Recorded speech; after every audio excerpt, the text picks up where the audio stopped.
நான் இன்னைக்கு முற்றிலும் அழியும் நிலையில் இருப்பதா கூறப்படும் ஒரு பழமை வாய்ந்த சிவன் கோயிலுக்கு தாங்க போய்கிட்டு இருக்கேன். பாதுகாக்கப்பட வேண்டிய நம்மளுடைய வரலாற்று பொக்கிஷம் இப்போ கொஞ்சம் கொஞ்சமாக அழிஞ்சிட்டு வருவதா நமக்கு தகவல் கிடைச்சதுங்க. இந்த கோயில் நம்ம திண்டுக்கல் மாவட்டம் சாணர்பட்டி அருகே உள்ள செங்குறிச்சி என்ற கிராமத்தில் இருக்கும் முடிமலையின் மேற்கு சரிவு பகுதியில் தான் இருக்குங்க.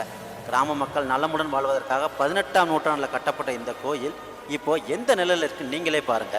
முடிமலை ஆண்டவர் என்ற பெயரில் இது சிவன் கோயிலாக கட்டப்பட்டு இருக்குங்க. ஆனால் பல ஆண்டுகளாக இங்கே ஐயாவின் திருமேனி லிங்கம் இல்லாததால் இங்கே வந்து வழிபட்ட மக்கள் சிலர் இது முடிமலை ஆண்டவர் என்றனால இது ஒரு முருகன் கோவில்னு நினைக்கிறாங்க. ஆனால் இது உண்மையாகவே சிவன் கோயிலுங்க. இன்னும் கொஞ்ச நாள் இந்த கோவிலை கவனிக்காமல் விட்டோம்னா இங்கே இருக்கிற வரலாற்று தகவல்கள் மண்ணோடு மண்ணாக புதைய வாய்ப்பு இருக்குங்க. ஏன் அப்படி சொல்கிறேன்னா, இங்கே பாருங்கள் குதிரை சிலை எவ்வளோ பெருசாக இருக்குன்னு.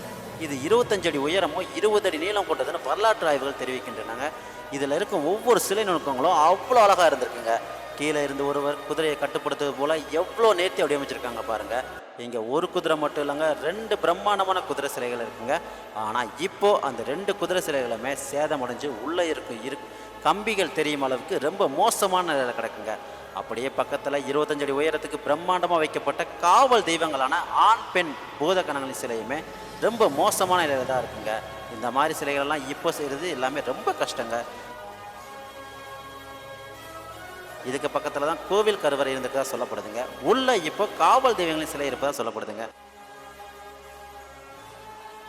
மேலே விமானங்கள் எல்லாம் ரொம்ப மோசமாக சித்திரமடைஞ்சு கிடக்குங்க. இதுக்கு பக்கத்தில் 12 அடி கால் மண்டபமும் இருக்குங்க. இங்கே தான் இப்போது அந்த பகுதி மக்கள் சுவாமியை வச்சு வழிபாடு செய்துட்டு வரதா சொல்லப்படுதுங்க.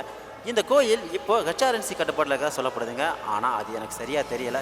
என்ன பிரச்சனையால் இது இன்னும் புனரமைக்கப்படாமல் இருக்குது என்பதும் தெரியலங்க. எப்படி இருந்தாலும் இதை சீக்கிரமாக புனரமைச்சா இருக்கிற வரலாற்று தகவலை சிதிலமடையாமல் காப்பாற்றலாம் என்பதை என்னுடைய கருத்துங்க. இதை பற்றி நீங்கள் என்ன நினைக்கிறீங்க அப்படின்றத கமெண்ட் பண்ணுங்கள். இந்த கோயிலை பற்றி உங்களுக்கு வேறு ஏதாவது தகவல் தெரிஞ்சால் அதையும் நீங்கள் பகிருங்க.